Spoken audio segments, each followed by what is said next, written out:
After the end of World War II, the world was split into two, East and West. This marked the beginning of the era called the Cold War.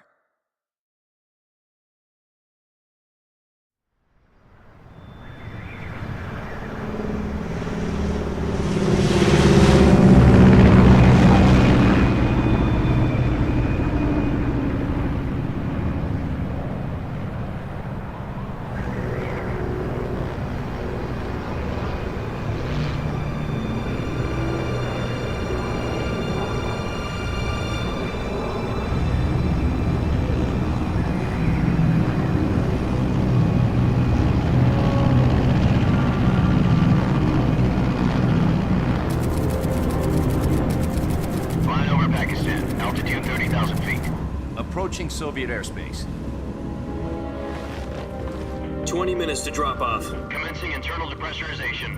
Equipment check. Arm main parachute. All right. You ready to go? Drop zone still showing a high pressure mass. Cav okay. Good. We've got high visibility.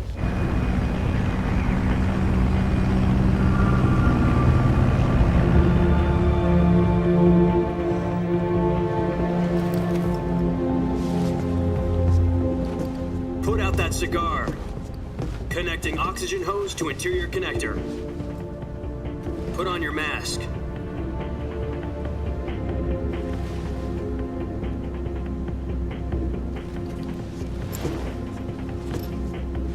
Does this panty waste know what he's doing? Approaching release point. 10 minutes to drop off. Hey, are you deaf? He said put out the cigar and put on your mask.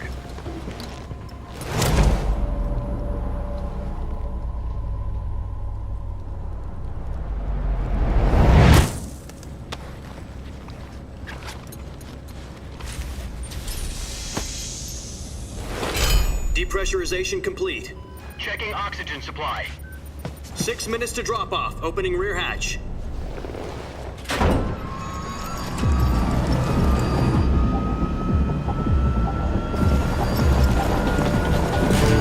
Sunrise.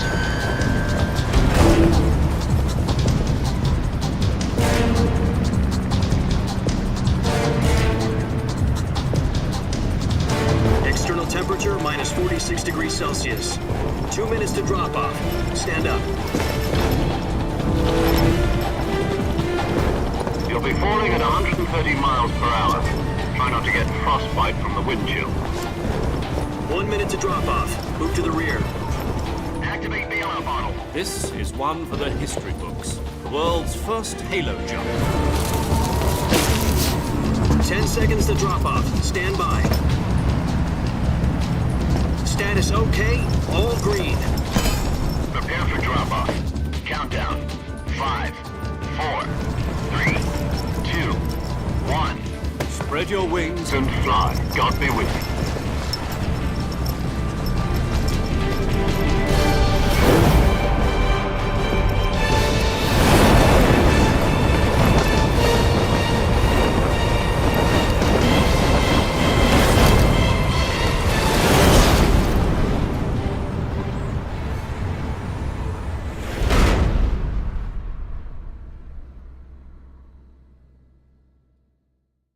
Jack, I've got some important news.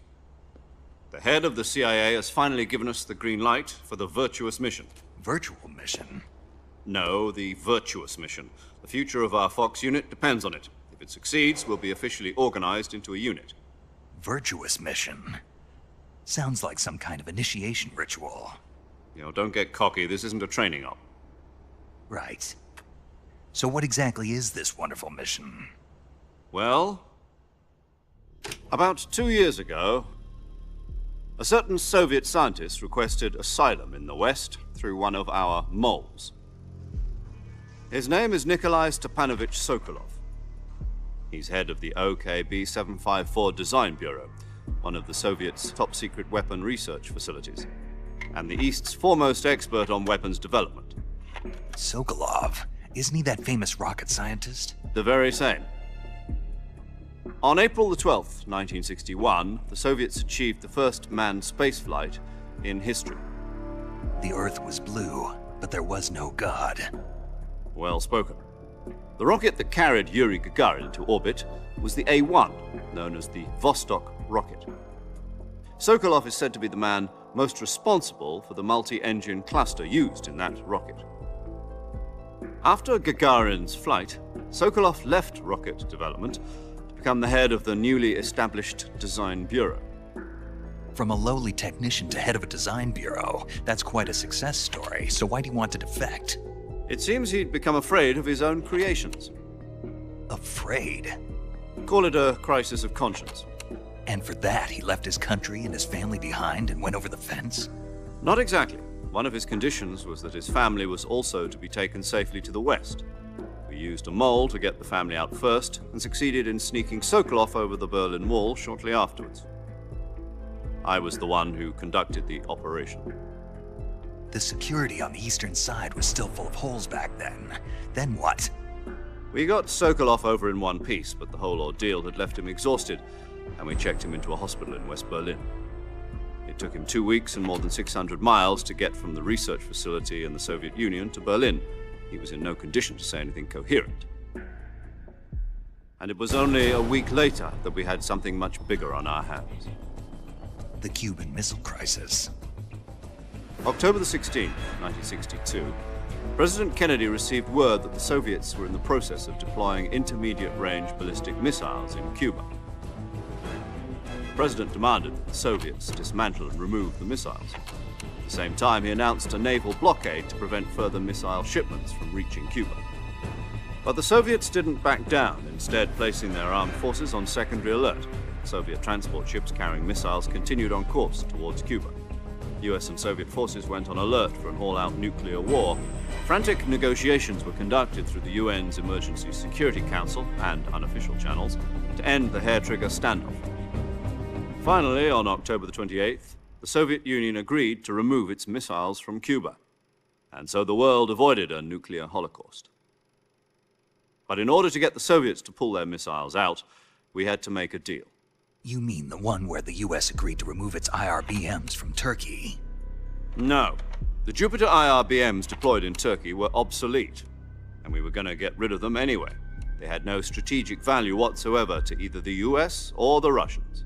The Turkey deal was a ruse, a cover story that was fed to the other intelligence agencies around the world. So what did the Russians really want? Sokolov. They wanted us to return Sokolov.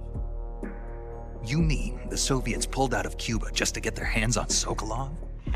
That's right. What the hell was he working on? At the time, we had no idea. We were running out of time. It was either give up Sokolov or risk full-scale nuclear war. In the end, we had no choice. President Kennedy gave in to Khrushchev's demand. The next day, I got Sokolov out of the hospital, handing him over to agents on the eastern side. Sokolov kept on screaming, "Save me," until he disappeared from my sight. Then a month ago, we received some new information from one of our moles. About Sokolov? Yes. He was taken back to the research facility and forced to continue working on the weapon in question under KGB supervision. What's more, it's on the verge of completion. So what kind of weapon is it? Something to do with space rockets? No, missiles. Same technology. I guess you're right. We don't know the details, but it appears to be a new kind of nuclear device. For half a year now, the Soviets have been conducting frequent nuclear tests at Semipalatinsk. Something to do with the weapon, I assume. We're talking about a secret weapon so big that Khrushchev was ready to pull out of Cuba to get it back. Is Sokolov still in the facility? No. According to our intelligence, he's in Selinoyarsk, a place in the mountains about 3 miles to the west that's known as the Virgin Cliffs. The Virgin Cliffs. Nice name for a virtuous mission. They moved him there just recently. Why? Apparently, they're conducting a field test of the weapon, but it's our best chance to get him back. This mission would never have been possible if he was still in the research facility. This is our last chance. Sokolov must have known that too when he contacted.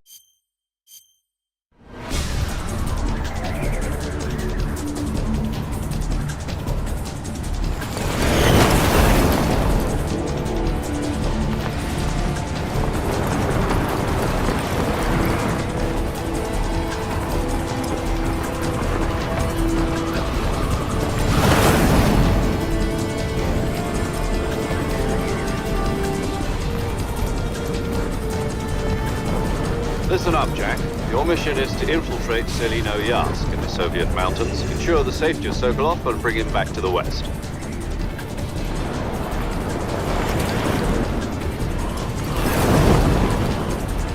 If we don't get Sokolov back before that weapon is complete, we'll be facing a major crisis. The clock is ticking.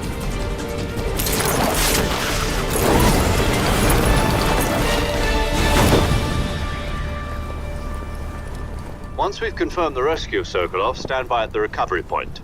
A recovery balloon will be dropped at that point. Helium will be pumped into the balloon to inflate it. The process takes about 20 minutes. Once it's complete, the gunship's arm will latch onto the balloon and pull it up. The Fulton surface-to-air recovery system. I'm familiar with the theory. Take it easy. It's been combat proven. Do you think Sokolov is up to it? The shock will be less than during a parachute jump, and the arm can handle up to 500 pounds. So you're planning on going over the border in a single combat Talon? She's equipped with two 6-barrel 20mm Vulcan cannons, as well as two 40mm machine guns. Sounds like she could hold her own against a battalion of tanks. Even with the fuel in the reserve tank, we're facing a 4-hour time limit. If all goes well, it shouldn't take more than a few hours. Home in time for dinner. But if anything goes wrong, you'll be eating dinner, breakfast, and all the rest of your meals in the jungle.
Do you copy? You're already in enemy territory, and some...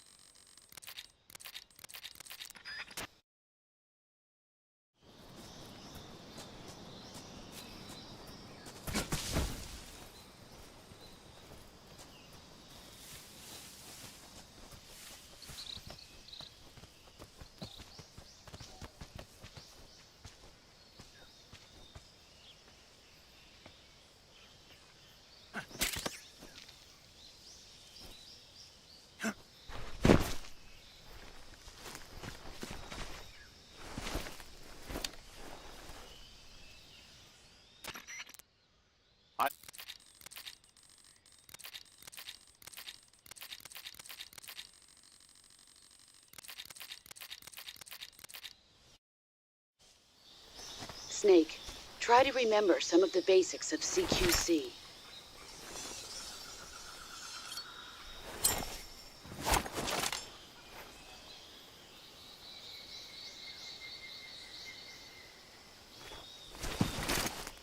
Commencing virtuous mission now.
Major, I've spotted 2 enemy soldiers. They're probably KGB troops sent to guard Sokolov. AK-47s and grenades.